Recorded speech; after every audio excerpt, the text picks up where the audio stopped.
عن محمد يعني ابن عمرو عن أبي سلمة عن المغيرة بن شعبة أن النبي صلى الله عليه وسلم كان إذا ذهب المذهب أبعد. وبه قال حدثنا مسدد بن مسرهد قال حدثنا عيسى بن يونس قال أخبرنا إسماعيل بن عبد الملك عن أبي الزبير عن جابر بن عبد الله أن النبي صلى الله عليه وسلم كان إذا أراد البراز انطلق حتى لا يراه أحد. Itu sahaja hadisnya di bawah bab pertama ini. Kemudian ini kita belum masuk lagi. Di bawah bab pertama itu sahaja. Nah, kita tengok di sini Imam Abu Daud. Sekarang ni kita mukaddimah tu habislah kira-kiranya. Nanti apabila saya siapkan sebagai buku dengan lengkap itu, insya-Allah akan dilengkapkanlah dengan sempurna. Jadi malam ni kita akan terus baca bab yang pertama di dalam Sunan Abi Daud. Kalau kita perhatikan kitab Sunan Abi Daud ini, yang mana-mana pun kalau kita tengok ni, Kitab At-Taharah, Bismillahirrahmanirrahim, terus Kitab At-Taharah, sama ada ini Al-Manhalul Azbul Mawrud ataupun Badlul Majhud. Ini cuba kita tengok di sini. Bismillahirrahmanirrahim, terus Kitab At-Taharah. Tak ada Alhamdulillah apa semua tu, tak ada. Ini bab lain. Ini bab yang pertama yang kita nak baca malam ni, insya-Allah. Ataupun kalau kita tengok yang lain, semua macam itulah. Semua macam itu. Syarah Sunan Abi Daud, Ibnu Ruslan, sama juga Ibnu Ruslan. Ini Kitab At-Taharah. Jadi Bismillahirrahmanirrahim, di sini tak ada pun Bismillahirrahmanirrahim. Terus Babut Takhalli 'inda qada'il hajah. Dan terus begitu. Di sini tak ada pun Bismillahirrahmanirrahim pun tak ada.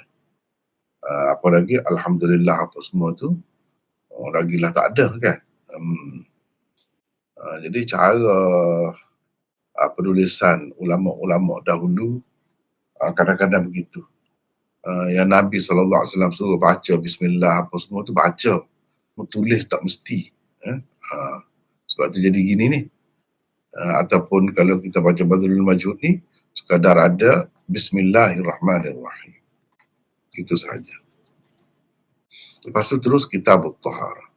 Terus Kitab At-Taharah. Baiklah. Ni kalau beginilah di dalam nuskah yang manuskrip Maulana Ahmad Ali Al-Muhaddith As-Saharanfuri. Sebelum Kitab At-Taharah dia ada Bismillahirrahmanirrahim. Di dalam nuskah Misriyah, Mesir, haddatsana Abu Ali Muhammad bin Amr Al-Lu'lu'i qala haddatsana Abu Dawud Sulaiman ibn Al-Ash'ath As-Sijistani pada bulan Muharram tahun 275. Ni kebanyakan nuskah di Sunan Abi Daud itu diriwayatkan oleh muridnya Abu Ali Muhammad bin Amr Al-Lu'lu'i, atau dikenal dengan Al-Lu'lu'i saja. Ada sebut gini, ada tulis gini. Di dalam nuskah Mujtabaiyah dan Kanfuriyah, kedua-duanya ni cetakan India, dia ada sebut akhbarana al-Imam Al-Hafiz Abu Bakr Ahmad bin Ali bin Thabit Al-Khatib Al-Baghdadi qala akhbarana al-Imam Al-Qadhi Abu Amr Al-Qasim bin Ja'far ibn Abd al-Wahid Al-Hashimi qala akhbarana Abu Ali Muhammad bin Ahmad bin Amr Al-Lu'lu'i qala haddathana Abu Dawud Sulaiman bin Al-Ash'ath As-Sijistani bil Muharram sanata 75 wa 200. Begini tertulis. 275 Hijrah pada bulan Muharram. Ini berdasarkan riwayat Khatib Baghdadi. Sampai ke situ juga, Lu'lu'i itu juga. Tapi di dalam nuskha-nuskha lama kata dia semua ni tidak ada. Di dalamnya hanya ada Bismillahirrahmanirrahim, Kitab At-Taharah. Itu sahaja yang ada. Itu sahaja yang ada. Ni di sini, di dalam syarah Urdu ni, kitab Sunan Abi Daud namanya Ad-Durrul Mandud, syarah Sunan Abi Daud. Mulakan dengan bismillah dan tidak ada sebut alhamdulillah. Tidak ada sebut alhamdulillah. Jadi Imam Abu Daud di sini seperti Imam Bukhari juga dalam kitab dia, bismillah saja. Beliau berpada dengan bismillahirrahmanirrahim. Tak ada sebut pun alhamdulillah apa semua tu, tak ada. Apa sebab? Apa sebab begitu? Di sini dijelaskan. Setakat ni saya belum masukkan lagi dalam nota ni, jadi saya pakai baca di sinilah. Tengok di sini.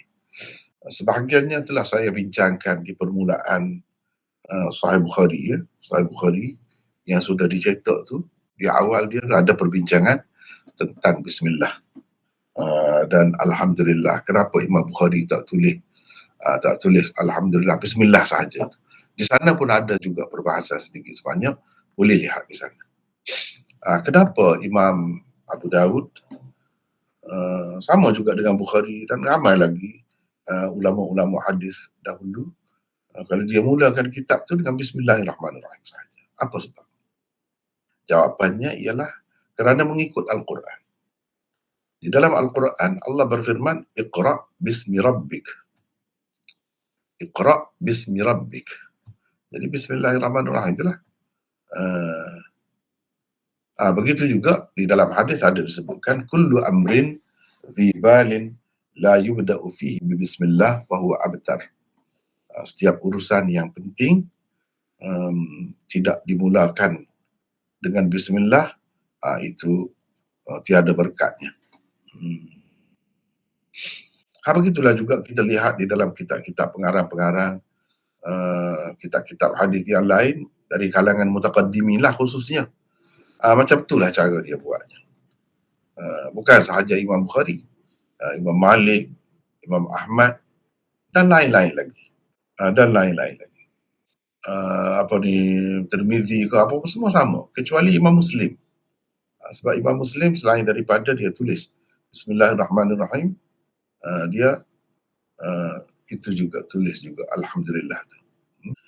Kenapa Imam Abu Daud dan ulama-ulama hadis dahulu dia tak ada pun orang kata hamdalah itu, ataupun bacakan alhamdulillah selepas bismillah atau tulisnya, sedangkan ada hadis kullu amrin tibalin la yubda'u fihi bihamdillah fahuwa aqta'.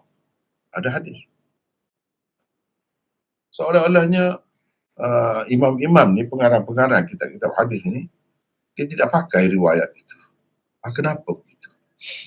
Jadi para ulama pensyarah-pensyarah hadis bagilah pandangan-pandangan mereka. Antaranya ni saya berpandukan kitab ni lah. Saya berpandukan kitab ni. Boleh tengok ni kan, saya tunjuk ni. Ni kitab ni dalam bahasa Urdu.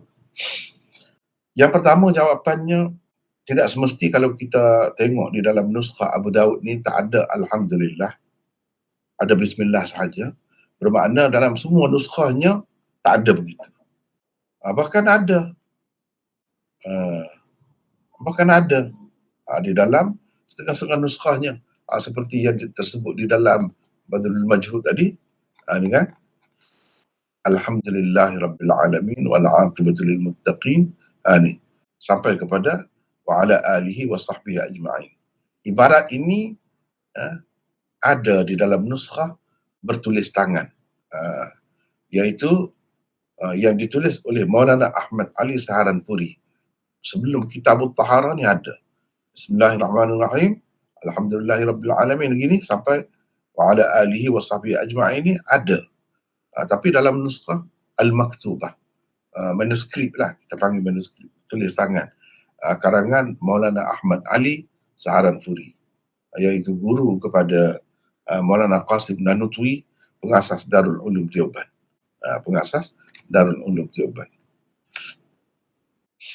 Jadi makna ada dalam setengah nuskhah, ada, tapi tidak dalam semua nuskhah. Yang kedua, jawapannya Tidak bermakna kalau tak ada tulis itu, mereka tak baca semasa mereka tulis itu. Hmm.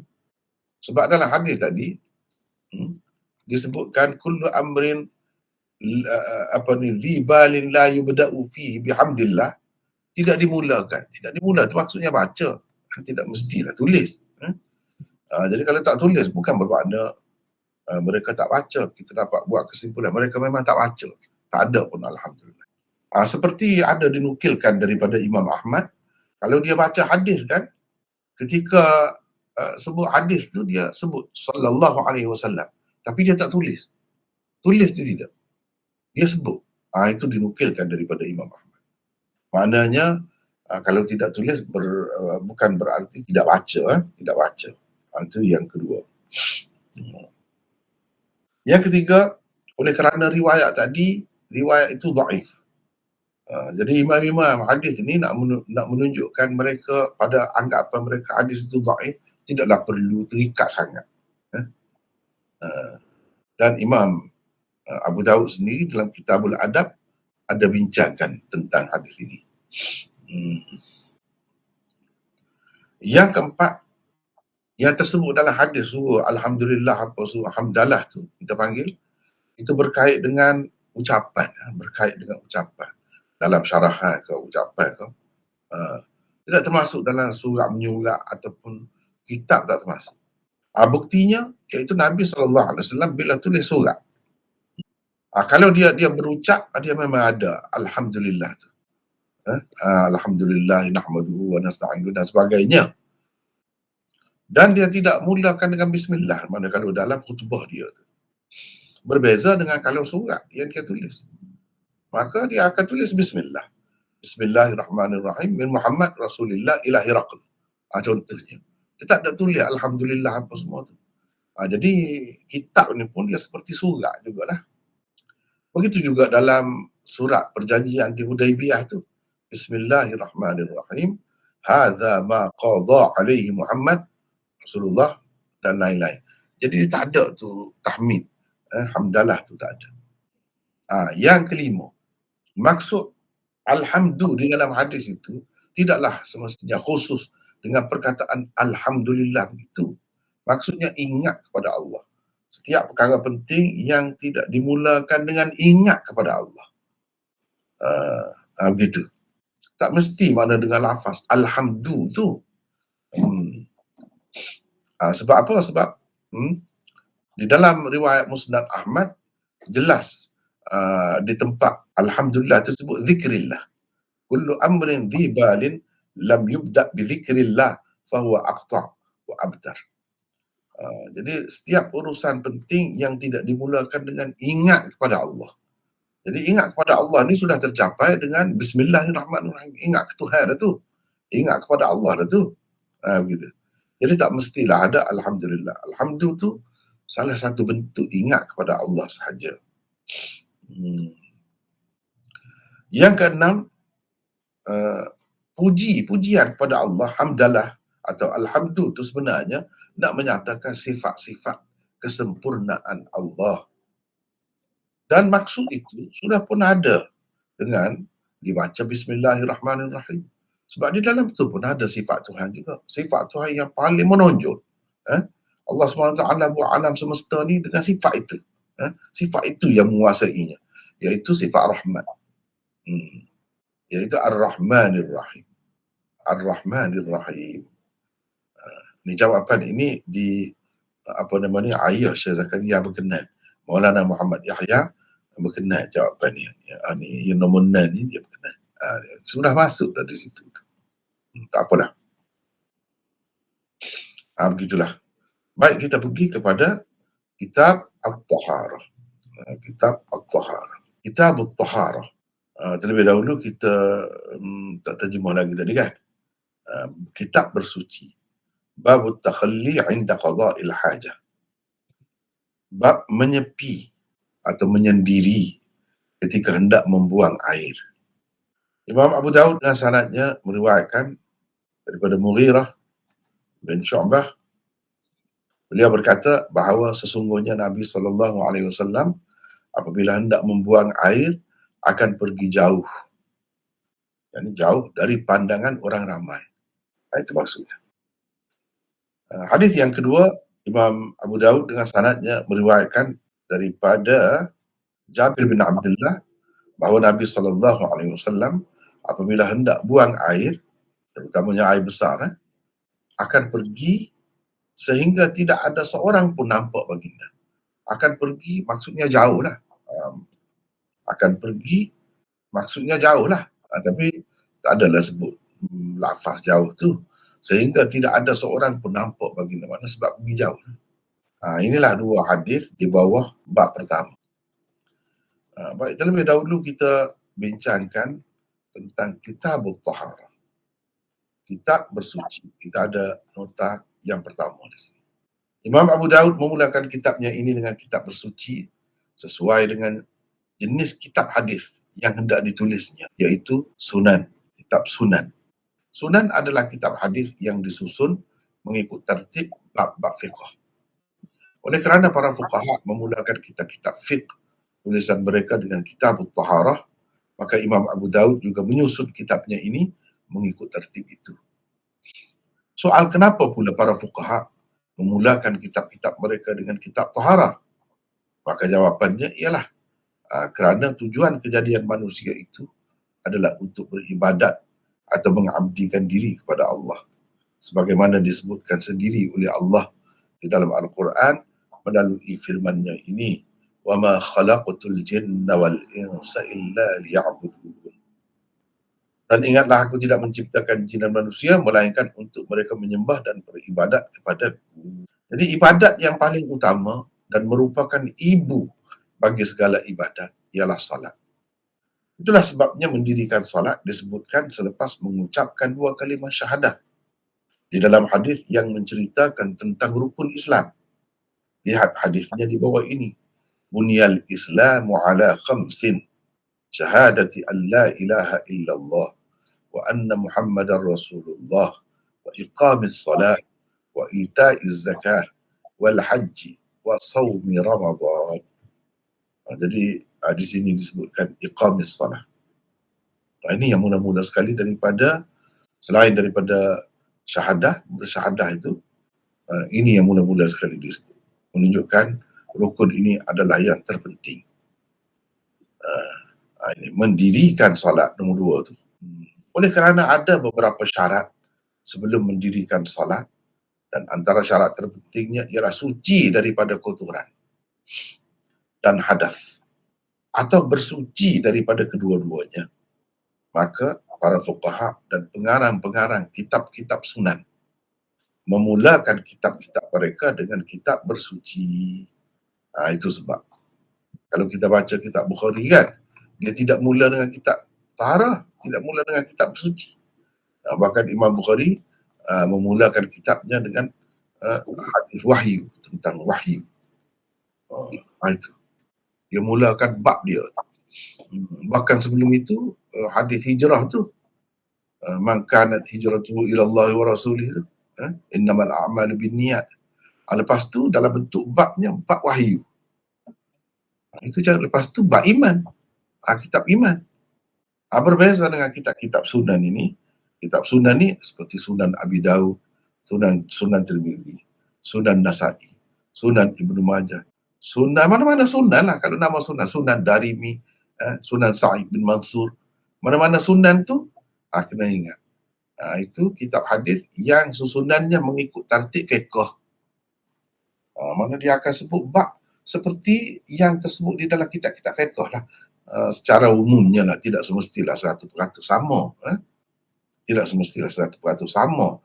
Contohnya di sini, Imam Abu Daud, dia kemukakan kitab Taharah. Tapi hadis yang mula-mula tu tentang adab. Adab bersuci itu. Bukan Taharah tu. Wuduk tu tidak.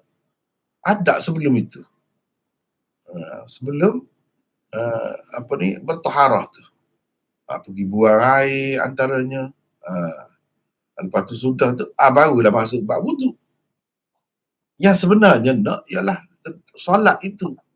Tapi oleh kerana semua ni merupakan syarat atau perkara-perkara yang dibuat sebelum solat, sebelum berwuduk, dan seeloknya dibuat sebelum berwuduk, jadi dia letaklah dahulu. Sebab syarat itu lebih dahulu daripada masyru'. Sembahyang tu, solat itu masyru'. Syarat-syaratnya banyaklah, berwuduk, suci daripada hadas dan sebagainya. Kalau nak sempurna lagi, pergi buang air dulu. Setelah selesai dah, tak ada dah apa ni, sakit perut apa semua tu, barulah berwuduk. Itu kan tidak sama dengan kitab fiqh tu. Tetapi ia berbicara tentang bersuci lah, kitab taharah lah. Cuma Imam Abu Daud ni dia tidak turun. Taharah tu maknanya ambil wuduk tu. Tidak begitu. Dia sebut yang sebelum berwuduk tu, apa yang sepatutnya dibuat sebelum berwuduk. Sebelum berwuduk lagi. Kalau dalam kitab-kitab fiqh tidaklah begitu. Dalam kitab fiqh terus wuduk lah, begitu. Tapi dalam Tirmizi misalnya, terus cerita tentang wuduk juga. Walau bagaimanapun, kitab taharah lah yang dahulu. Kitab taharah. Walaupun kandungan dia tu ada berbeza sedikit sebanyak, tetapi kitab taharah tu tetap yang mula-mula. Itu kalau kitab sunan. Tapi kalau sunan Ibnu Majah dia berbeza sedikit. Sebelum dia masuk kitab sunan itu, dia kitab ittiba'us sunnah, mengikut sunnah, berpegang dengan sunnah. Lepas tu habis tu, baru kitab taharah. Maknanya itu sebagai mukaddimah. Kitab tu sendiri sebenarnya dimulakan dengan kitab taharah juga. Itu beza antara kitab-kitabnya, beza di antara kitab-kitab ni. Jadi kitab at-taharah, mana-mana kitab hadis yang disusun mengikut tertib bab-bab fiqh, walaupun adalah sedikit sebanyak berbeza macam saya sebut tadi, tak kira tu, itu dipanggil kitab sunan. Sebab itulah Sunan Abu Daud kita panggil Sunan Abi Daud. Bila sebut saja sunan tu, sepatutnya kita yang belajar hadis ni terus terbayang dalam fikiran kita, kitab dalam bentuk macam ni. Kalau kitab jami' lain, kitab mustakhraj lain, mustadrak lain, mu'jam lain, musnad lain. Jadi kitab-kitab hadis ni ada banyak jenis, banyak jenis. Jadi orang yang belajar hadis tu sepatutnya bila sebut musnad, dia kena ada tu dalam kepala dia, kitab macam mana. Macam kita kan, kalau sebut arba'in, kitab arba'in Imam Nawawi, kita ingat ke nama kitab dia tu, bukan nama kitab, nama jenis kitab tu. Banyak lagi arba'in yang lain selain daripada Imam Nawawi tu. Kitab arba'in ni maksudnya kitab hadis yang di dalamnya terkandung sebanyak 40 hadis. Sebanyak 40 hadis. Ikut pengarang dia lah, 40 hadis itu berkenaan dengan apa-apa, berkenaan dengan hukum hakam, kau berkenaan dengan kekeluargaan, kau berkenaan dengan akhir zaman, kau apa, tak kira lah. Itu dipanggil arba'in. Kalau banyak arba'inat, gitu. Nama jenis kitab, bukan nama kitab, tidak. Sebab kita banyak keliru kan dalam masyarakat kita. Apa ni? Wa arsala alaihim tayran ababil. Jadi burung ababil kita terjemah. Jadi soalannya ababil tu nama burung. Bukan. Ababil tu bukan nama burung. Burung yang berkelompok-kelompok, berpuak-puak datang. Itu makna ababil. Burung yang datang berpuak-puak, berpasukan begitu. Itu ababil, bukan nama burung. Tapi masyarakat kita ni keliru. Bukan kita lah, lain pun begitu juga keliru. Jadi sama juga kitab ni, sunan itu kitab macam mana, banyak jenis kitab hadis. Jadi kalau kata sunan, begini sifat. Jadi dari segi munasabah tu, kenapa mereka mulakan dengan kitab taharah? Sebab maksud sebenarnya solat. Ia rukun Islam yang mula-mula sekali disebut selepas daripada syahadah tu. Tetapi oleh kerana solat itu perlukan kepada keadaan suci, segala-galanya suci, tempat suci, pakaian suci, hati kena suci, semua tu suci tu. Jadi disebutlah berkenaan dengan bersuci itu terlebih dahulu. Sebab ia sebagai syarat. Jadi sebelum sebut cerita tentang masyru', tentang sembahyang tu sendiri, syarat itulah seeloknya disebut dahulu. Maksud sebenarnya ialah untuk ibadat kepada Allah. Jadi ibadat ni dalam banyak-banyak ibadat tu, yang paling utama dan paling istimewa paling ditekankan dan semua orang kena, iaitu solat. Solat itu kena. Kalau kita kata haji, orang yang ada duit ya, ada duit, boleh pergi ke Mekah tu. Kalau zakat, orang yang ada duit juga, tak ada duit tak kena. Tapi kalau sembahyang ni tak kira. Miskin ke, kamu kaya ke, kamu macam mana ke, kena semua. Jadi itu yang disebut mula-mula. Sembahyang itulah yang dimaksudkan. Atau lain-lain lagi ibadat yang memerlukan wuduk. Tetapi yang utamanya sembahyang. Itu sebenarnya sasaran sebenarnya yang dikehendaki. Jadi yang ini mukaddimah dia. Bersuci apa semua ni syarat dia. Perkara-perkara yang diperlukan untuk solat. Yang sebenarnya sebab kejadian manusia tu untuk beribadat kepada Allah, jadi perkara ibadat tu lah yang kita kena utamakan. Nak ibadat ni biasa macam mana? Dia kena bersih. Kalau kotor tak boleh. Begitu contohnya. Sebab itulah dibuat Kitabut Taharah. Kitabut Taharah. Baik, kalau kita tengok Kitabut Taharah ni, di sini dia sebut. Dia sebut lafaz kitab dan bab ni telah pun digunakan di zaman tabi'in radhiyallahu anhum lagi.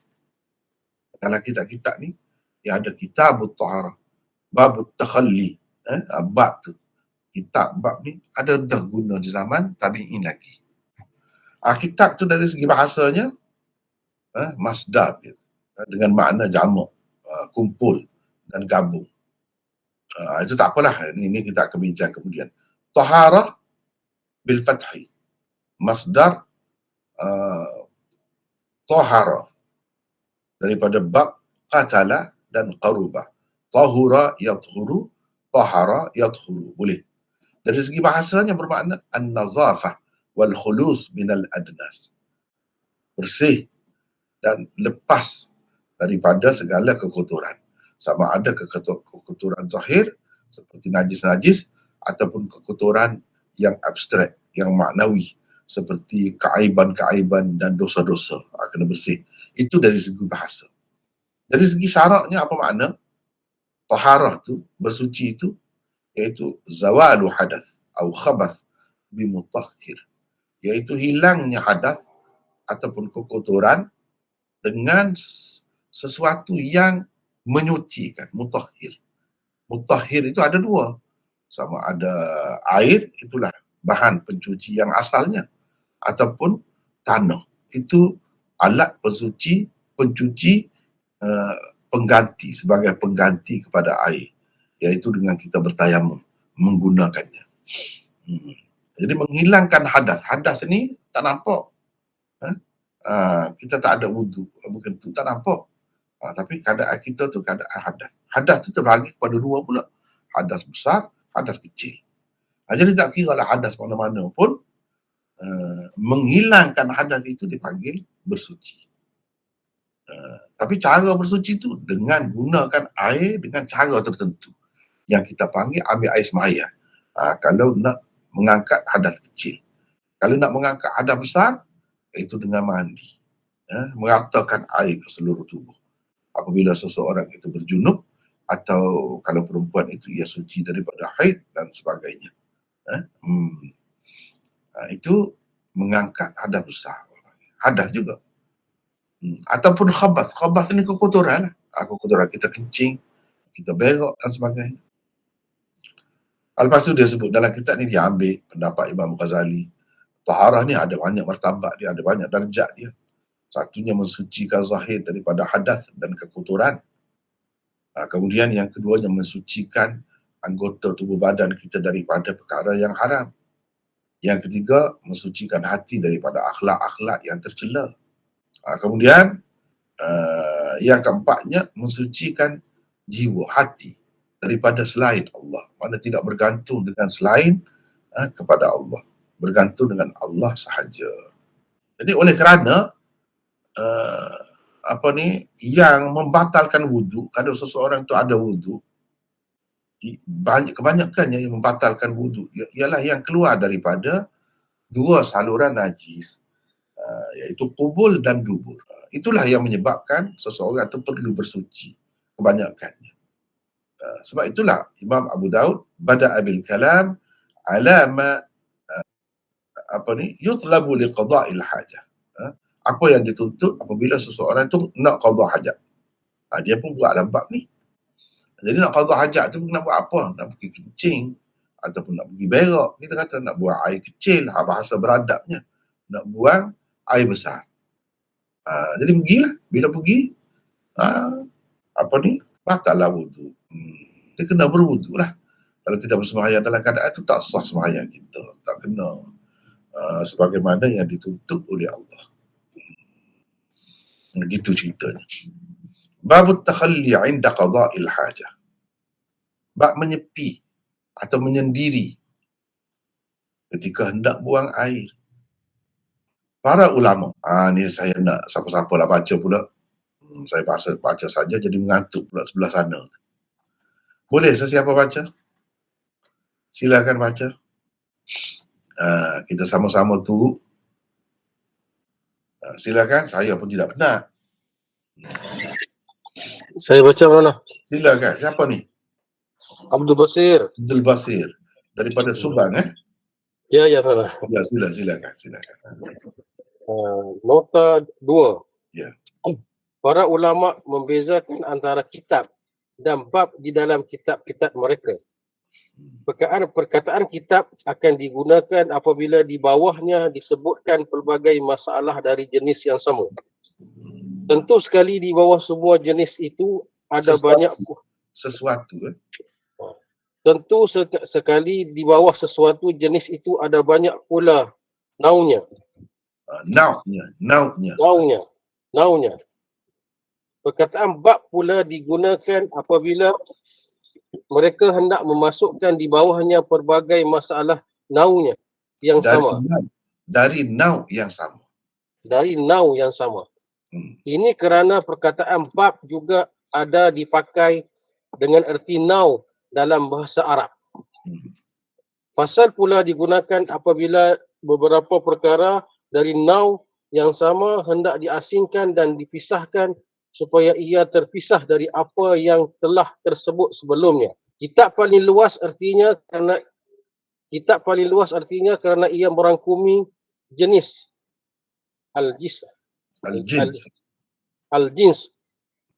Bab lebih khusus daripada kitab kerana ia merangkumi nau, dan fasal pula lebih khusus lagi daripada bab kerana ia merangkumi sebahagian sahaja daripada nau, iaitu Simf. Baik. Ni agak rumit sedikit, tapi sajalah saya masukkan di sini sebab dalam kitab-kitab dia ada bincang begitu, ada bincang. Nanti kalau kita nak buat buku betul, adakah perlu ini tetapkan dia adakan juga di sini ataupun dibuat, itu kita fikir semulalah. Tapi nak cerita ni beza ni di antara kitab ni dengan bab ni. Kita tengok di sini. Ini Kitabut Taharah. Ni kitab ni dia guna kitab. Apa beza Kitabut Taharah dengan Babut Taharah? Di bawah ni dia tulis Kitabut Taharah ni Babut Takhalli. Di bawah kitab ada bab. Nak cerita tentang itulah, walaupun dalam kitab ni tak ada sebut. Tapi dalam Ad-Durrul Mandud ni ada sebut. Dan saya boleh katakan ambil daripada sini. Beza dari segi istilahnya antara kitab dan bab. Dan juga fasal. Apa beza? Jadi apa yang saya tulis di sini, kitab tu lebih besar, lebih luas maknanya. Jadi kalau di bawah dia tu ada banyaklah jenis. Kitab tu jenis. Di bawahnya ada banyak. Ini sebenarnya istilah ilmu mantik. Kalau orang belajar ilmu mantik, dia faham lah. Jadi kitab tu apa? Kitabut Taharah ni. Kitab tu, perkataan kitab tu, dia tu sebagai jenis.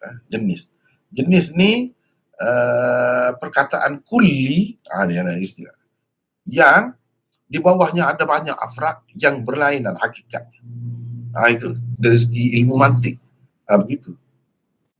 Now pula di bawah lagi daripada jenis itu, ada banyak juga afradnya, mana bahagian-bahagian dia. Dan setiap satu daripada bahagiannya itu sama hakikatnya. Itu now. Yang disebut now tadi. Di bawah now lagi ada fasal. Ada fasal. Fasal tu memisahkan antara satu now daripada satu now yang lain. Itu fasal. Kalau sinf itu daripada now yang sama dia, now tu bahagian-bahagian dia pula. Itu dipanggil sinf dalam ilmu mantik. Jadi kitab tu, bila kata kitab taharah, di bawah dia tu akan ada banyak bab-bab yang berlainan di bawah dia tu. Tapi kalau kata bab, di bawah dia tu jenis yang sama. Misalnya, kalau dalam ilmu mantik biasa, jadi buat contoh, hayawan, dia kata, al-insan, hayawanun natiq. Hayawan itu jenis. Di bawah kata hayawan itu ada banyak afradnya, banyak juzuk-juzuknya, yang berlainan hakikat. Di bawah hayawan itu ada burung, di bawah hayawan itu ada lembu, di bawah hayawan itu ada buaya, ada orang, manusia, dan macam-macam lagi lah.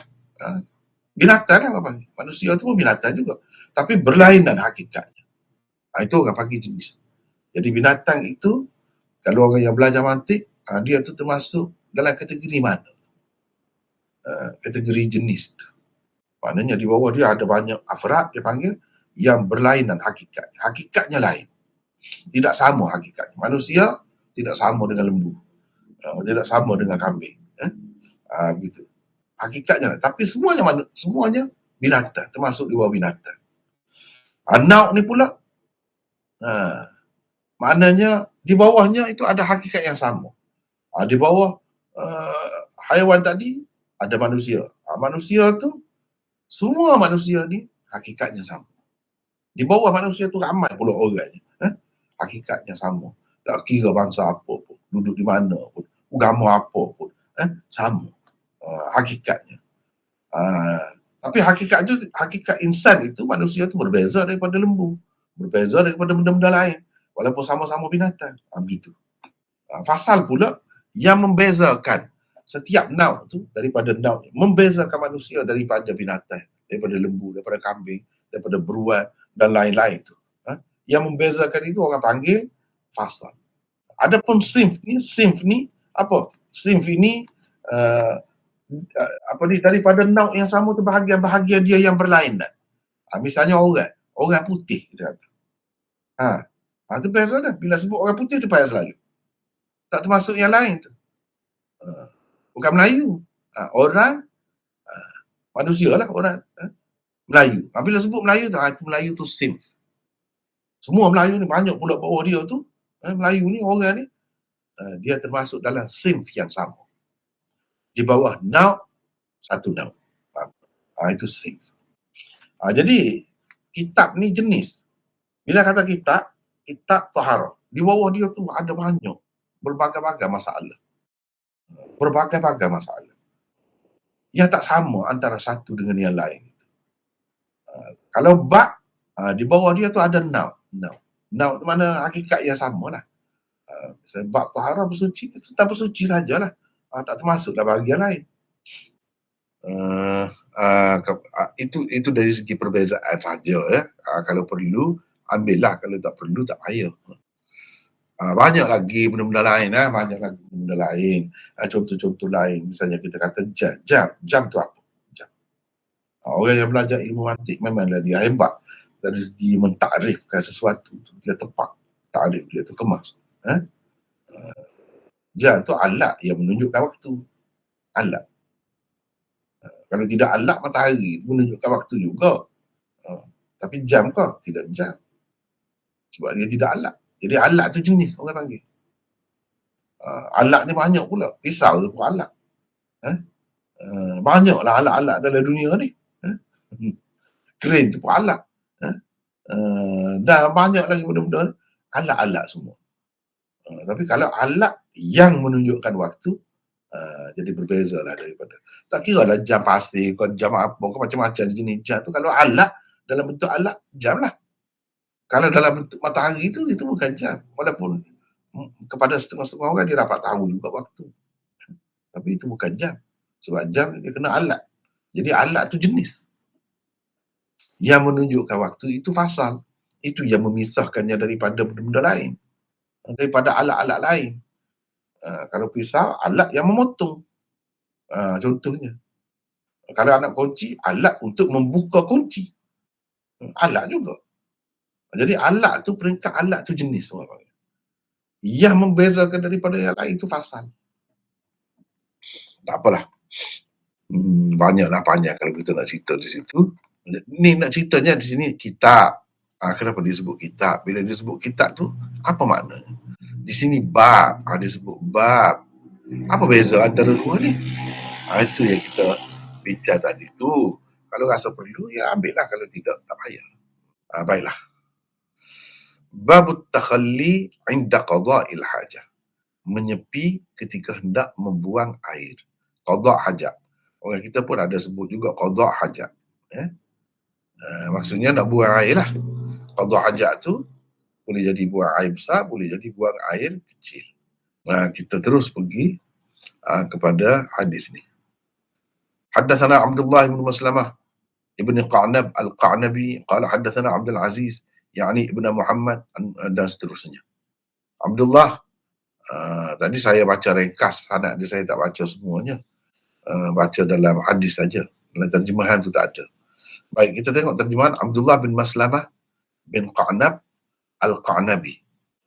Ni nombor 3. Baca Abdul Basir, silakan. 3. Abu Abdurrahman Al-Madini Al-Basri. Al-Qa'nabi. Ya. Al-Qa'nabi adalah nisbah kepada datuknya. Beliau seorang perawi thiqat, lagi abid. Al-Ijli. Thiqah, bukan thiqat.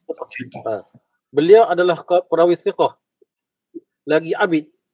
Al-Ijli, Abu Hatim dan Ibnu Qani mengatakan beliau thiqah. Abdullah bin Maslamah Al-Qa'nabi meninggal dunia pada tahun 221 Hijrah. Jadi saya tidak panjangkan di sini. Kalau nak panjang lagi tentang perawi ni banyak lagi lah boleh bincangnya. Umpamanya kalau kita tengok di dalam kitab ini, di dalam kitab ini, dia bincang ni.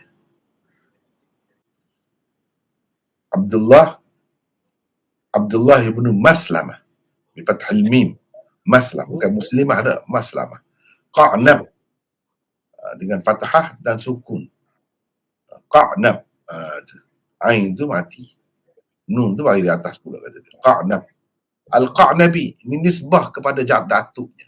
Mana dikaitkan dengan datuk dia. Dia kata Al-Qa'nabi itu siapa Al-Qa'nabi itu?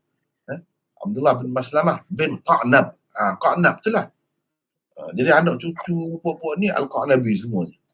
Abu Abdurrahman Al-Harithi Al-Madani, Nazilul Basrah. Nazilul Basrah ni makna asal dia orang Madinah. Kemudian dia pergi duduk, tinggal, menetap di Basrah. Salah seorang tokoh dia ni dalam ilmu dan amalan. Rawa an Malik Al-Muwatta wa ghairuhu. Dia meriwayatkan daripada Malik kitab Muwatta. Di mana salah seorang perawi kitab Muwatta Imam Malik dia ni. Jadi Imam Abu Daud ambil daripada guru dia ni siapa? Abdullah bin Maslamah. Siapa Abdullah bin Maslamah? Anak murid Imam Malik. Dia ada Muwatta dia sendiri. Muwatta yang kebanyakan yang popular sekarang itu Muwatta susunan anak murid Imam Malik yang lain, iaitu Yahya bin Yahya Al-Masmudi. Ni Abdullah bin Maslamah bin Qa'nab ni dia ada sendiri susunan Muwatta dia, dan meriwayatkan daripada Aflah bin Humaid, Syu'bah dan lain-lain. Antara orang yang mengambil riwayat daripada dia Imam Bukhari, Muslim, Abu Hatim. Dan Abu Hatim kata thiqah, hujjah. Bukan sekadar thiqah saja, hujjah dia ni. Lam ara akhsha'a minhu. Dia kata tidak pernah saya lihat orang yang lebih khusyuk daripada dia. Kalau beribadat sangat khusyuk. Wa u'lima Malik biqudumihi pernah Imam Malik ni bila diberitahu kedatangan Abdullah bin Maslamah, anak murid dia ni, dia kata, qumu ila khairi ahli al-ard. Kamu berdirilah menyambut orang penduduk bumi yang terbaik, kata dia. Oh, sampai macam tu guru kata kepada anak murid tentang anak murid. Ibnu Sa'ad berkata, kana abidan fadilan. Dia seorang abid, seorang ilmuwan lah, fadil. Meninggal dunia pada tahun 221 di Basrah. Setengah ulama kata di Mekah. Sebab itu saya kata, saya buat ni dengan serba ringkas di sini. Meninggal dunia pada tahun 221 Hijrah. Itu tentang Abdullah bin Maslamah bin Qa'nab. Al-Qa'nabi. Jadi Qa'nabi ni kait dengan Qa'nab ni lah, datuk ni. Kait dengan datuk. Saya dah sebut dah kenapa kaitkan dengan datuk, tidak kait dengan ayah, kadang-kadang datuk yang kedua, kadang-kadang datuk yang ketiga. Saya dah sebut dah sebelum ni. Meriwayatkan kepada kami, katanya Abdul Aziz ni bin Muhammad. Meriwayatkan kepada kami daripada Muhammad, yakni bin Amr, daripada Abi Salamah, daripada Al-Mughirah bin Syu'bah. Baik. Kita ada nota di sini. Nota yang keempat, yakni. Ni. Apa faedah dia sebut yakni? Kalau kita tengok ni, Abdullah bin Maslamah ibni Qa'nab Al-Qa'nabi qala haddathana Abdul Aziz yakni ibna Muhammad. Abdul Aziz yakni ibna Muhammad. Jadi yakni ni apa makna yakni ni? Itu nak bincangnya. Sila Abdul Basir baca lagi. Nota 4. Faedah mengemukakan lafaz yakni ialah untuk menghilangkan salah faham dan menyatakan sikap cermat pengarang. Kerana kalau Imam Abu Daud, ini pengarang kitab ini, menyatakan Abdul Aziz bin Muhammad tanpa menyebut yakni, selepas Abdul Aziz, nescaya ada orang menganggap perkataan bin Muhammad itu termasuk kata-kata gurunya Muhammad bin Maslamah. Padahalnya bukan begitu.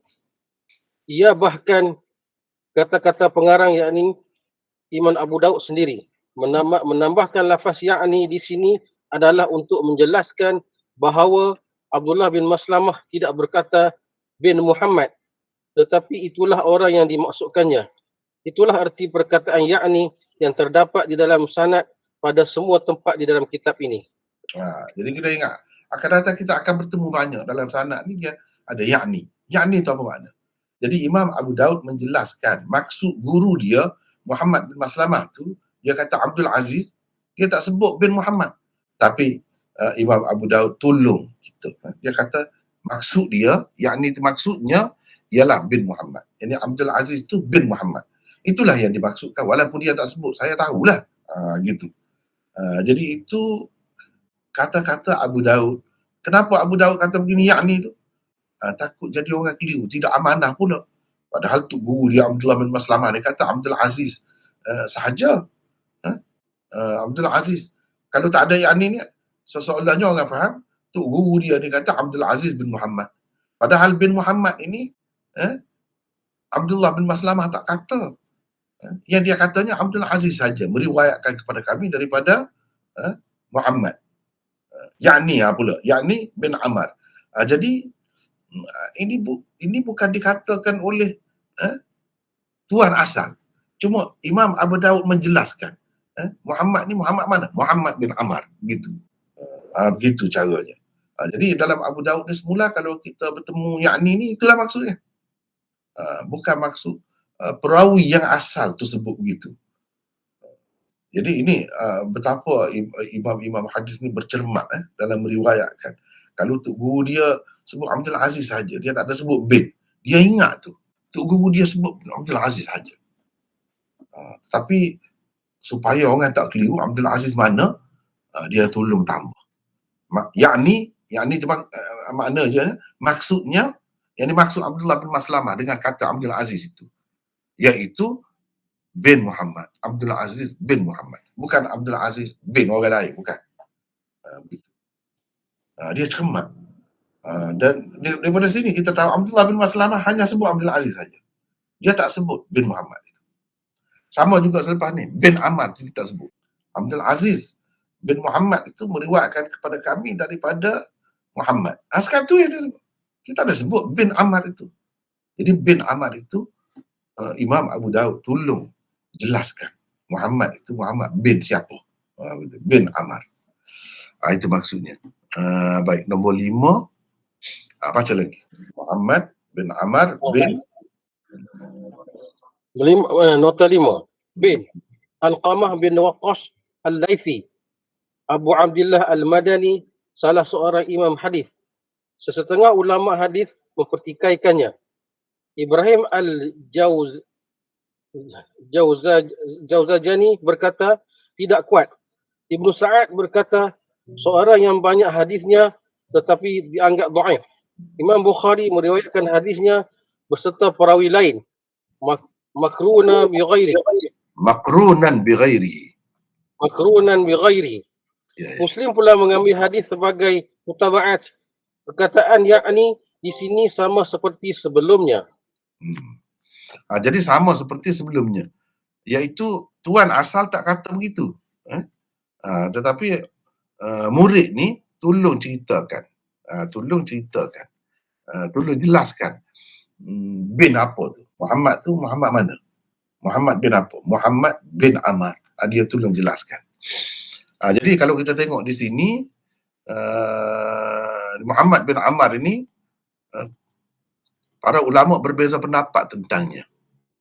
Ada yang terima dia, mana mempertikaikannya tu ada orang yang kritik lah, ada orang yang kritik. Ada orang yang sebut dia ni tidak kuat gitu. Dia kata tidak kuat. Ibn Sa'ad berkata seorang yang banyak hadisnya tetapi dia anggap dhaif.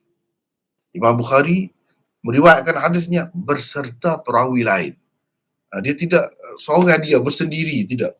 Kerana kalau kuat seorang tak cukup dah. Ni tidak berpada dengan dia saja. Kalau Imam Bukhari sebut pun dia ada perawi lain. Perawi lain tu perawi utamanya. Dia ni bukan perawi utama, dia ni sebagai sokongan saja. Muslim pula mengambil hadisnya tu. Hadisnya sepatutnya sebagai mutaba'at. Mana sebagai riwayat sokongan saja, bukan riwayat usul dia. Ini menunjukkan bagi mereka dia ni tidak begitu kemah lah.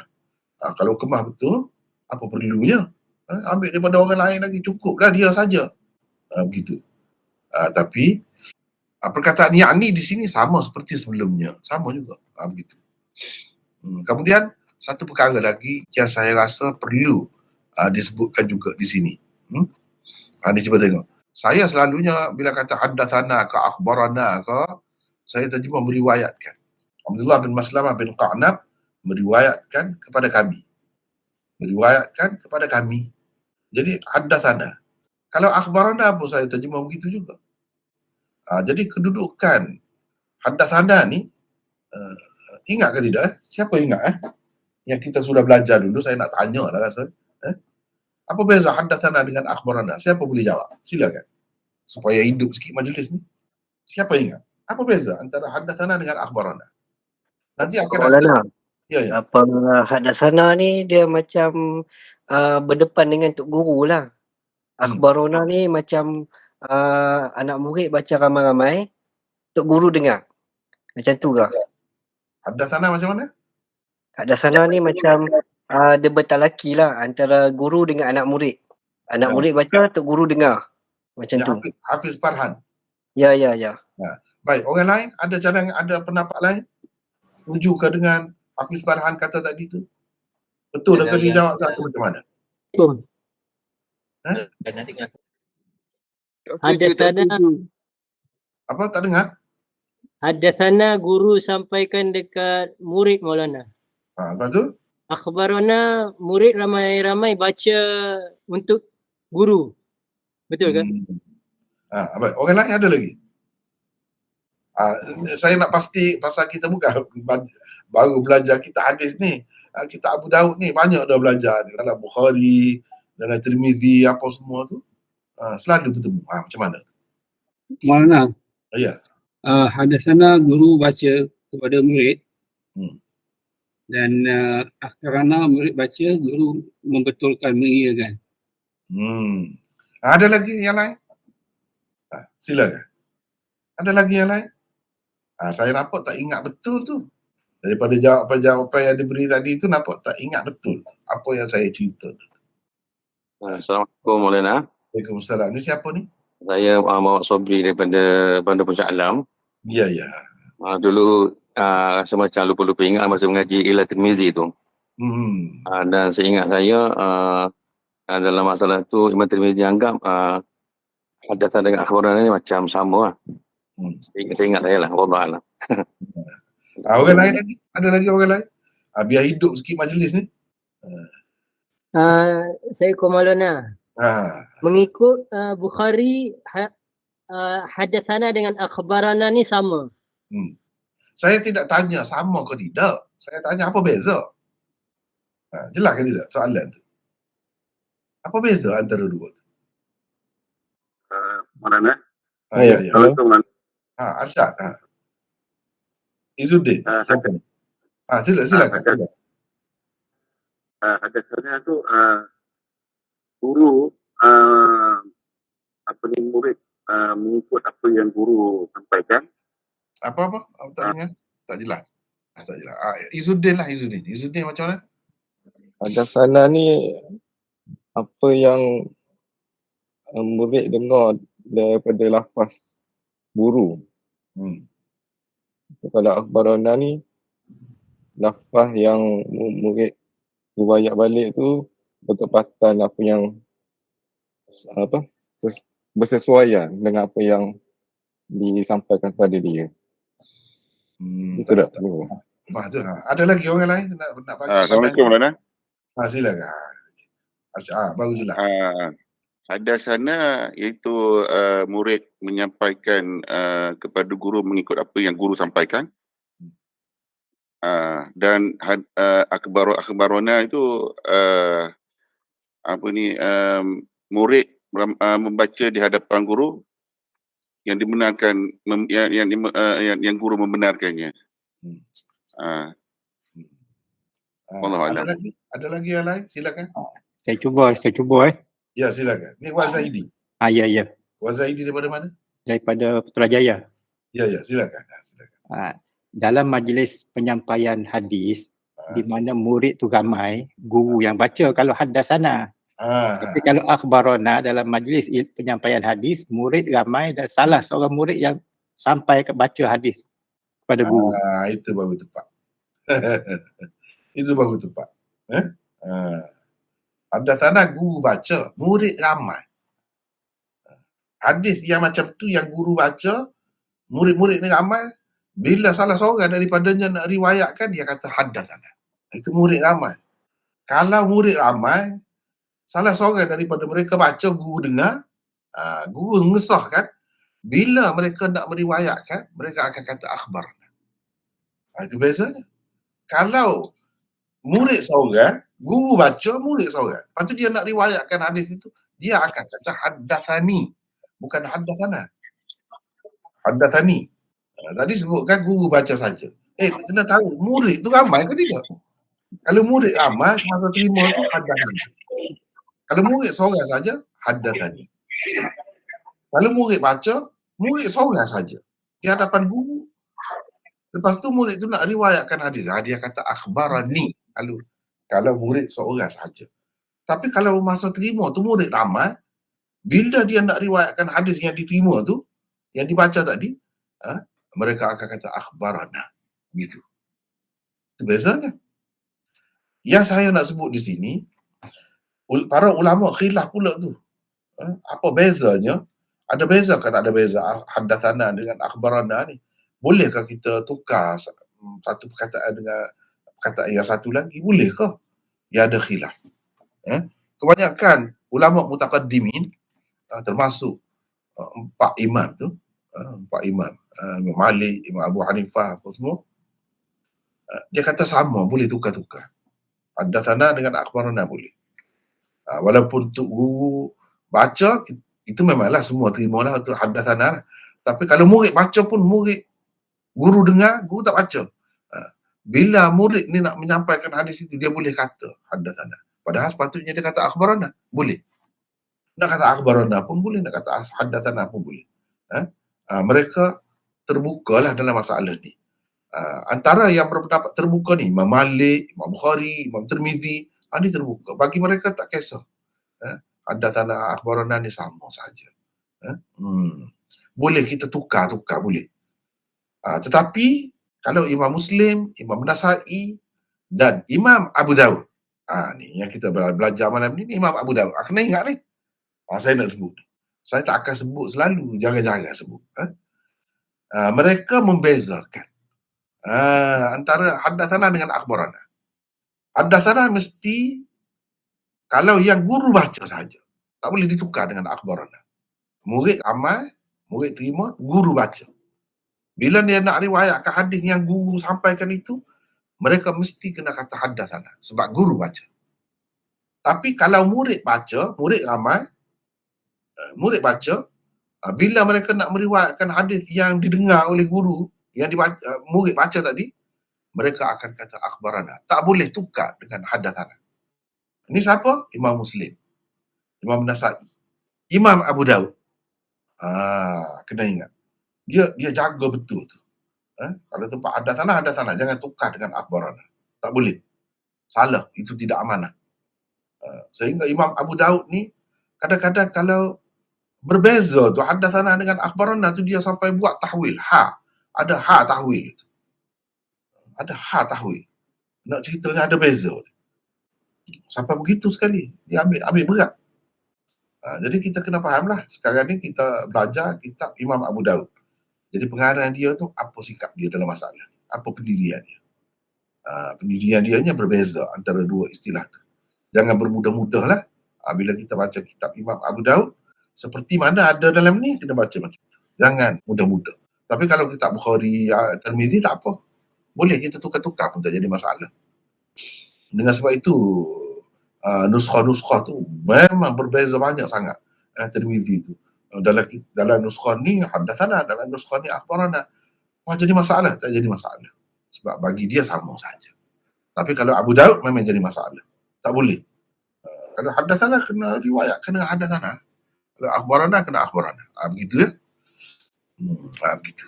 Jadi kalau kita perhati di sini kan, di dalam kitab ini tak ada sebut. Tak ada sebut perbezaan itu. Di dalam Badrul Majhud tak ada juga. Tapi di dalam Ad-Durrul Mandud ini ada. Beza di antara hadatsana dan akhbarana. Cuba tengok di sini. Ni, di sini dia ada sebut di sini. Ni. Tarajim Abwab. Dalam kitab ni ada sebut ya. Daripada Abi Salamah. Ni Abi Salamah. Siapa nak baca ni silakan. Orang lain pula baca. Dengar. Dengar. Silakan. Bin Abdurrahman bin Auf Al-Qurashi Az-Zuhri, salah seorang daripada 7 orang fuqaha yang terkenal di Madinah. Para ulama berbeza pendapat tentang nama sebenarnya. Amr bin Ali berkata, tiada nama lain baginya selain kunyahnya. Ada yang berkata namanya Abdullah dan juga yang berkata namanya Ismail. Ada juga sepatutnya jatuh sini. Dan ada juga. Ada yang berkata namanya Abdullah dan ada juga yang berkata namanya Ismail. Bagaimanapun beliau lebih masyhur dengan nama kunyahnya. Abu Salamah, itu lebih terkenal. Teruskan. Seorang perawi siqah dan banyak meriwayatkan hadis. Beliau telah meriwayatkan hadis daripada ayahnya sendiri, Abdurrahman bin Auf, Usamah bin Zaid, Abu Ayyub dan ramai lagi orang-orang lain. Urwah, A'raj, Asy-Sya'bi, Az-Zuhri dan anaknya sendiri yang bernama Umar adalah antara orang yang meriwayatkan hadis daripadanya. Menurut kebanyakan ahli sejarah, Abu Salamah meninggal dunia pada tahun ke-94 Hijrah. Al-Fallas pula berkata pada tahun 104 Hijrah. Maknanya ada khilaf tentang tarikh meninggalnya itu. Ada khilaf di situ. Jadi bila kita nak bincang tentang dia, bila-bila pun kena tengoklah. Pendapat yang kedua paling lambat pun 104. Mana kalau orang kata bertemu dengan dia selepas itu tak betul lah. Gitu. Kalau sebelum tu masih lagi ada kemungkinan boleh pasal ada khilaf tu. Baiklah. Seterusnya daripada Mughirah bin Syu'bah. Jadi Abu Salamah ni anak Abdul Rahman bin Auf, sahabat Nabi yang terkenal tu, kaya tu. Dia ni meriwayatkan daripada Mughirah bin Syu'bah. Teruskan Izzuddin. bin Abi Amir bin Mas'ud bin Al-Mu'attab Al-Thaqafi. Mu'attab Al-Thaqafi. Salah seorang sahabat Nabi SAW. Beliau memeluk Islam sebelum Umrah Hudaibiyah dan meninggal dunia pada tahun 50 Hijrah. Yang berkata, yang ini siapa? Mughirah bin Syu'bah. Bahawa sesungguhnya Nabi SAW apabila hendak membuang air akan pergi jauh. Ini jauh dari pandangan orang ramai. Itu maksudnya, jauh tu. Jadi baca teruskan. Hadis ini dan hadis-hadis lain seumpamanya menunjukkan antara adab bagi orang yang hendak qada hajat, membuang air besar khususnya, ialah menjauhkan dirinya daripada orang ramai, sehingga ia tidak kelihatan kepada mereka dan tidak kedengaran pula bunyi apa yang terkeluar dari duburnya. Dalam keadaan tempat membuang air betul-betul tertutup, sekira-kira tidak akan terdengar lagi apa-apa bunyi yang tidak enak didengar. Boleh juga membuang air di situ meskipun tidak jauh. Jadi abadan ni pergi jauh ni keadaan tertentu, bukan dalam semua keadaan. Bukan di rumah pun sekarang ni ada dah tandas mau pergi jauh lagi. Tak perlu macam tu. Ini ketika di rumah tu tak ada tandas lagi. Di zaman Nabi SAW bukan semua rumah ada tandas. Biasanya kalau untuk buang air besar tu mereka pergi ke tanah lapang, jauh daripada rumah, daripada tempat orang ramai. Itu biasanya begitu. Tapi kalau keadaan sudah berubah, itu boleh, di rumah pun boleh. Yang pentingnya supaya orang tak nampak. Dia tidak bunyi, tidak bunyi benda-benda yang kita kata menyebabkan kalau orang duduk makan tak lalu makan jadi menjijikkan. Itu tak mahulah macam tu. Itu maksudnya. Baik. Teruskan Izzuddin. Jadi maksud sebenar contoh yang ditunjukkan oleh Nabi SAW melalui hadis ini dengan pergi jauh-jauh apabila hendak membuang air itu ialah supaya diri orang yang membuang air tidak kelihatan dan bunyi yang tidak mengenakkan ketika buang air juga tidak kedengaran. Itu tujuan. Jadi kalau tujuan itu ada di rumah pun selesailah. Tak payah pergi jauh lah. Maknanya kita kena pakai ini dalam keadaan itu. Bukan bermakna tak boleh buat tandas di rumah. Dan kalau ada tandas di rumah, tak boleh buang air di rumah. Kena pergi jauh. Bukan makna begitu. Bukan makna begitu. Sama sekali tidak itu maksudnya. Jadi maksudnya supaya tak nampak. Kalau di rumah pun tak nampak, selesailah masalah. Supaya tak dengar. Tak dengar apa yang keluar. Itu kalau kata cirit, berik apa teruklah. Dengar tu. Jadi supaya tak dengar. Jadi kalau dalam bilik yang memang tertutup dengan sempurna, kalau rumah batu pula sekarang ni memang tak dengar lah. Tak jadi masalah. Tak payah pergi jauh lah. Di rumah pun boleh. Jadi itu maksudnya. Jadi setengah-setengah hadis ni kita faham, kita kena faham berdasarkan maksud Nabi. Apa kehendak Nabi? Misalnya, Nabi SAW naik unta, naik kuda, dia tak pernah naik kereta, naik kapal terbang. Jadi kita kena faham, apa maksud dia naik? Apa tujuan dia naik? Kalau memang tak, maksudnya nak cepat sampai lah kan? Lebih selesa. Itu maksudnya. Jadi untuk mencapai maksud tu kalau ada cara lain kemudian, ada kereta, ada kapal terbang, boleh naik lah. Itu tidak bercanggah dengan sunnah. Termasuk dalam maksud sunnah juga. Sebab kalau Nabi tidak maksudkan, nescaya dia tak naik unta, tak naik kuda. Pakai berjalan kaki. Sentiasa berjalan kaki. Ini dia naik kuda. Apa tujuan? Tujuan nak suruh cepat sampai. Itu saja alat yang ada pada masa itu. Begitu. Jadi jangan kita ingat bila tak ada tidak sunnah. Kita kena tengok maksud tu. Tujuan Nabi pergi jauh tu apa tujuan? Supaya tidak dengar, supaya tidak nampak.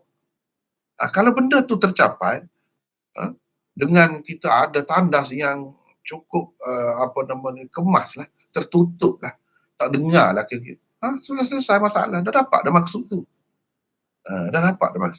Begitu. Jadi banyak perkara ya, kita kena faham begitu. Nabi buat dia kenapa? Dia tak buat dia kenapa? Jangan terus mengikut zahir dia. Ada setengah orang ikut zahir dia. Itu masing-masing pandangan lah. Kita tidak nak kata apa. Bagi saya misalnya, pakai separuh betis tu, kain itu. Ada maksud. Jadi maksud itu kita kena faham. Yang bercanggah dengan maksud tu tak bolehnya. Kalau selagi tidak bercanggah, zahir dia saja. Kaki ni menutup buku lali, kita kata. Mata kaki. Tak jadi masalah lagi. Sebab yang Nabi larang itu, dia ada konteksnya. Di zaman dia tu, cara orang nak menyatakan kesombongan, kebesaran dia ialah dengan melabuhkan pakaian. Itu. Dan kalau maksud itu sudah tidak ada, orang tak terfikir pun sekarang ni. Mana-mana yang labuh, pakai labuh, dia tak terfikir pun untuk menyombong, untuk membesarkan diri, menampakkan kedudukan dia, pangkat dia. Tak ada pun. Jadi tak ada dah lah larangan itu. Sebab larangan itu berkait dengan keadaan. Begitu. Bagi saya faham begitu. Hadis ni. Kalau tak faham begitu, susahlah, banyak semua. Kata ni tidak sunnah. Naik kereta tidak sunnah. Kita kena tengok maksud Nabi naik kuda tu apa tujuan dia. Begitu. Yang dia larang, labuh kain daripada buku lali tu apa tujuan dia. Saja-saja gitu ke.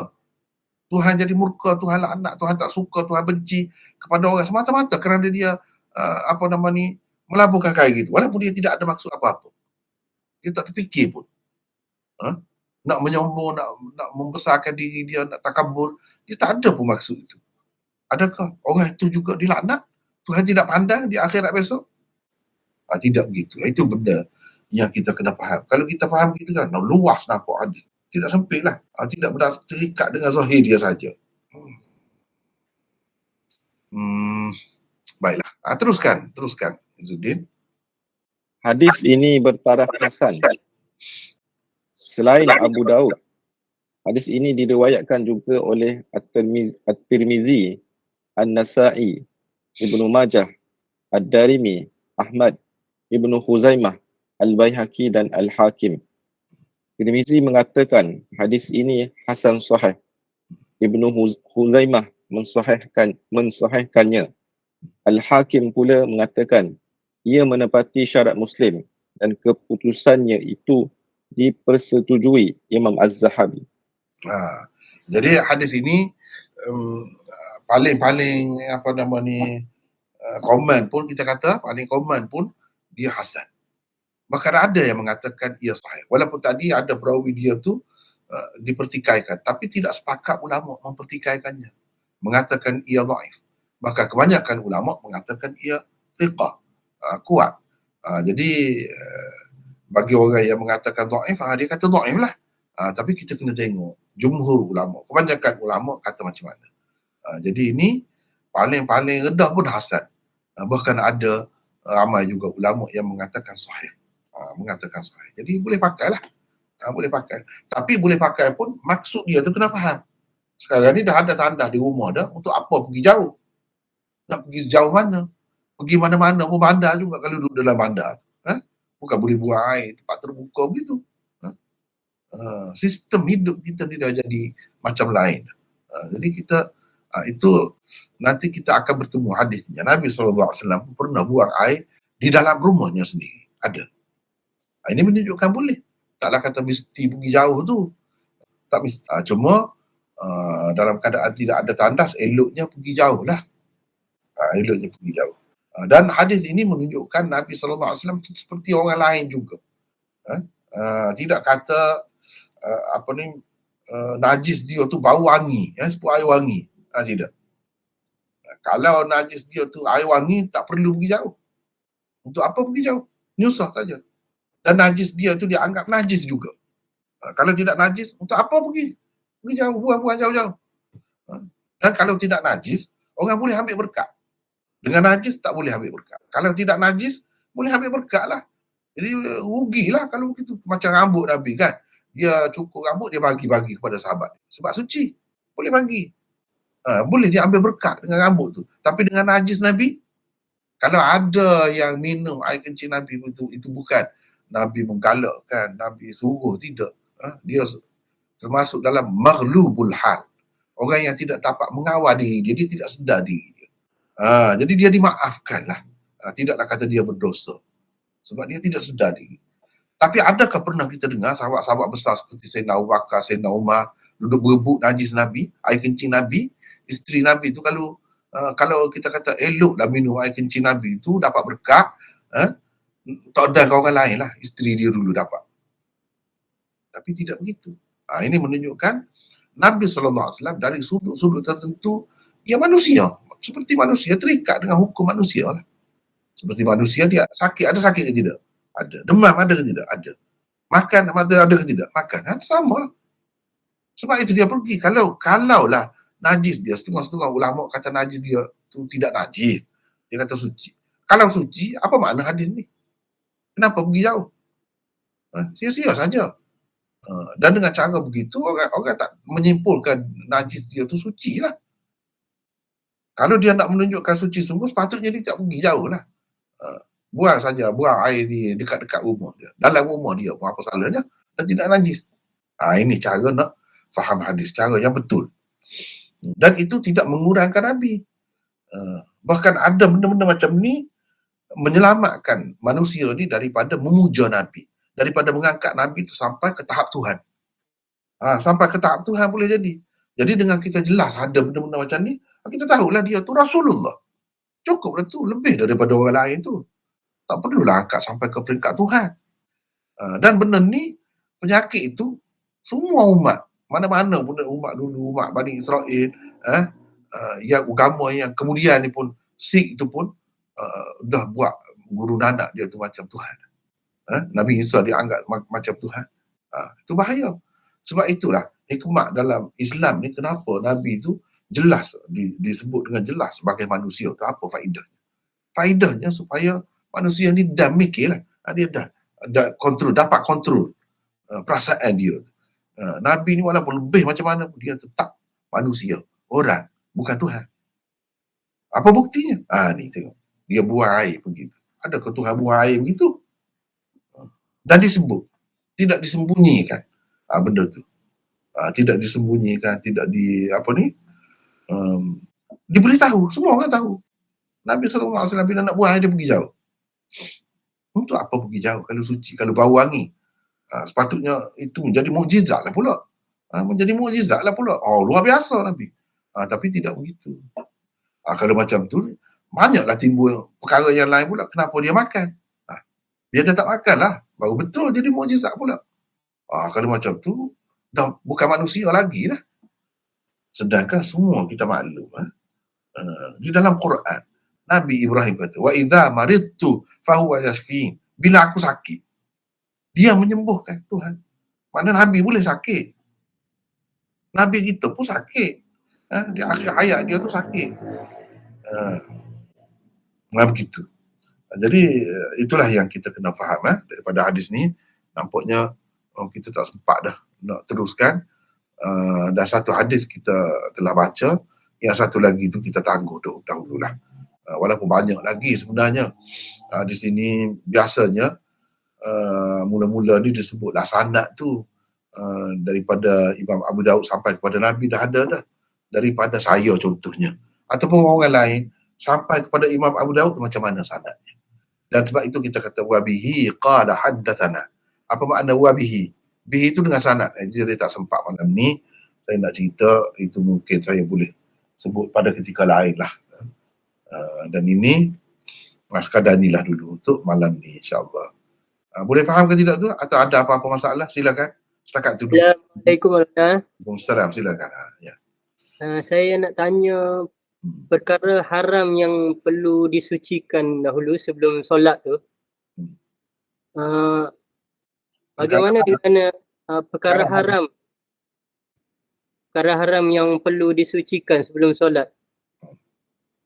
adakah merokok dengan hisap vape ni termasuk dengan perkara haram? Maksudnya sebelum seseorang tu solat, dia hisap rokok dulu.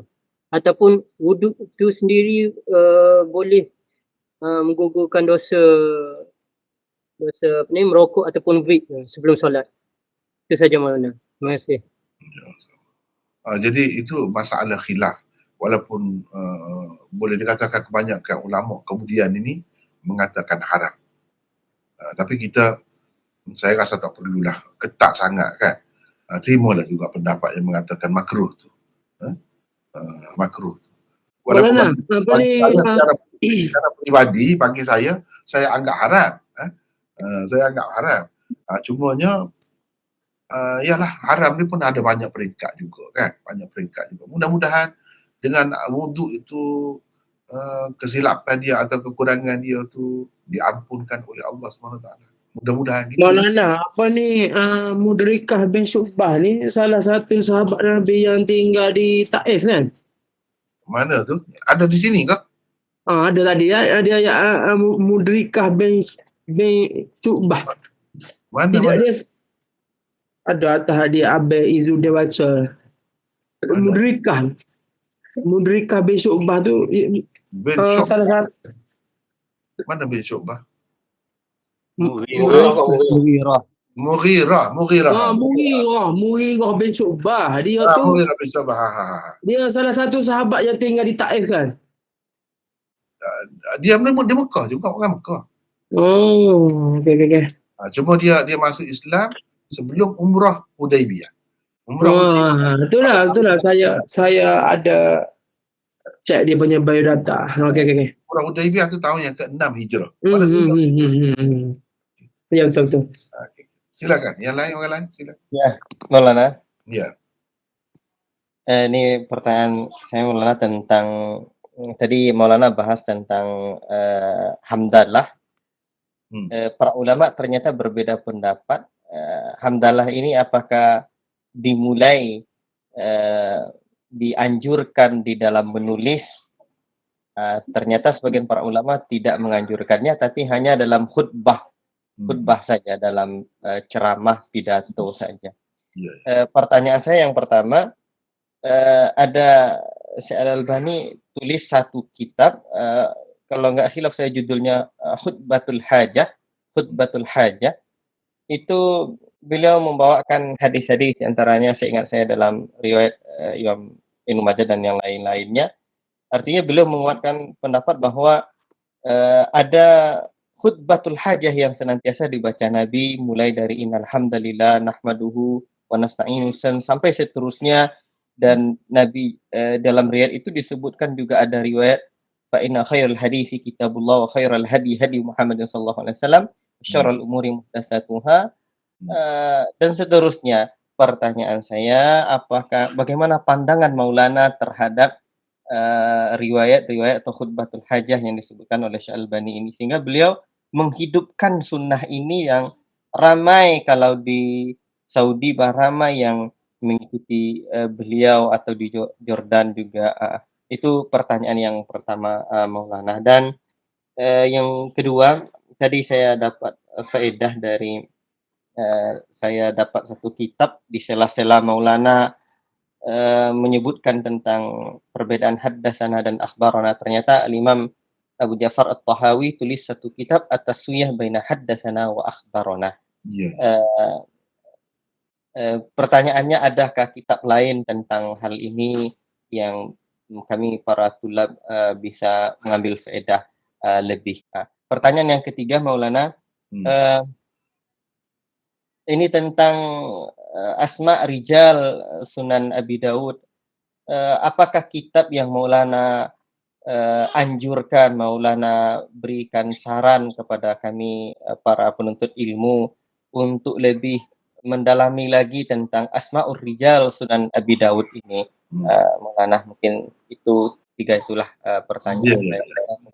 Yang pertama tadi tentang khutbah tu, betul lah, sama dengan apa yang kita kemukakan tadi. Kalau khutbah ucapan itu memang ada sunnah itu. Cuma kalau surat, termasuklah buku ni, ramai daripada ulama menganggap tak perlu itu. Bismillah sudah memadai. Dan itulah cara ulama-ulama salaf dahulu buat. Kalau dalam bentuk tulisan.